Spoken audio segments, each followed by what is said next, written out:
Assalamualaikum warahmatullahi wabarakatuh, anak bapak seluruhnya. Hari ini kita akan memasuki materi baru, yaitu adalah tentang sholat gerhana.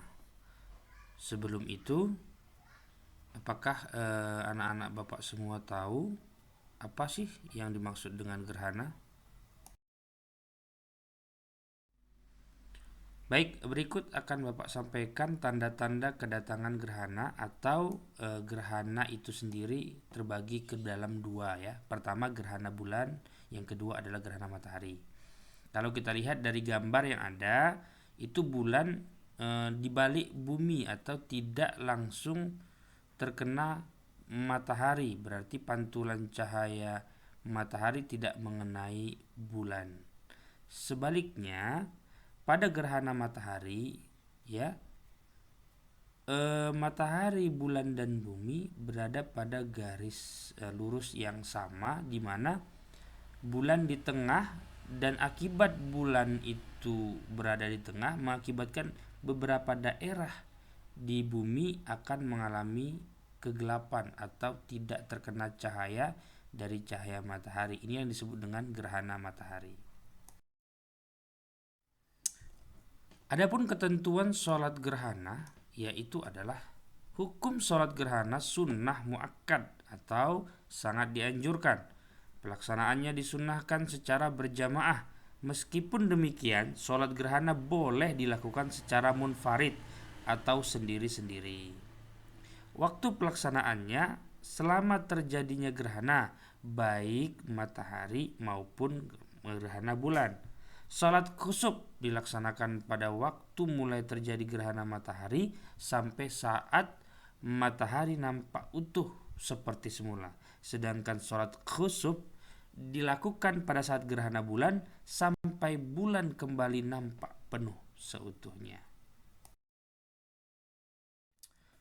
Mengenal salat gerhana, pengertian dari salat gerhana dalam fikih atau bahasa Arab namanya kusufain atau sholat dua gerhana, karena kita ketahui hanya ada dua gerhana.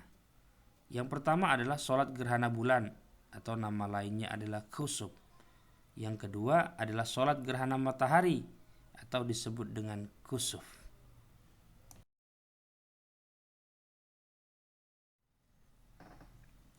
Tata cara sholat gerhana. Ada beberapa hal yang harus kita lakukan untuk dapat melakukan sholat gerhana. Yang pertama adalah niat. Pada dasarnya niat wajib dilakukan di dalam hati bersamaan dengan takbiratul ihram. Sebagian ulama, khususnya mazhab Syafi'i, berpandangan bahwa untuk membimbing hati, niat perlu dilafalkan dalam bacaan sebelum takbiratul ihram.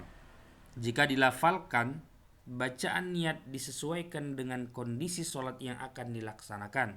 Misalnya jenisnya khusuf atau khusuf, menjadi imam atau makmum, berjamaah atau sendiri. Mari sama-sama kita baca niat sholat gerhana matahari. Usolli sunnatal kusufi rak'ataini ma'muman lillahi ta'ala. Selanjutnya, mari kita baca niat sholat gerhana bulan. Usolli sunnatal khusufi rak'ataini imaman lillahi ta'ala. Yang kedua adalah takbiratul ihram, yakni membaca takbir sambil mengangkat tangan. Allahu Akbar. Yang ketiga adalah membaca surah Al-Fatihah, dilanjutkan dengan surah atau ayat dalam Al-Quran. Yang keempat adalah ruku. Yang kelima, berdiri dari ruku, dilanjutkan membaca surah Al-Fatihah, dilanjutkan membaca ayat dan surah dalam Al-Quran. Yang keenam, ruku kedua. Yang ketujuh, iktidal. Yang kedelapan, sujud dua kali. Yang kesembilan, berdiri untuk rakaat kedua dengan tata cara yang sama pada rakaat pertama.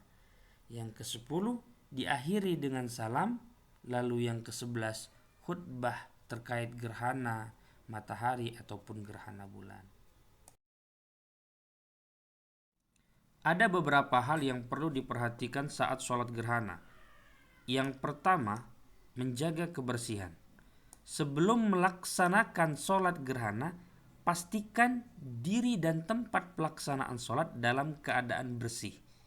Yang kedua, tidak mengganggu orang lain. Sholat gerhana dilakukan secara berjamaah sehingga terhindar dari melakukan hal-hal yang dapat mengganggu orang lain saat pelaksanaan sholat.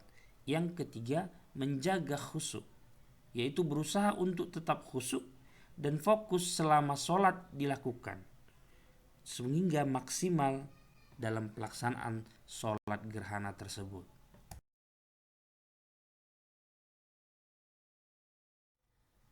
Terima kasih, semoga video ini bermanfaat buat kita semua. Billahi taufiq wal hidayah. Assalamualaikum warahmatullahi wabarakatuh.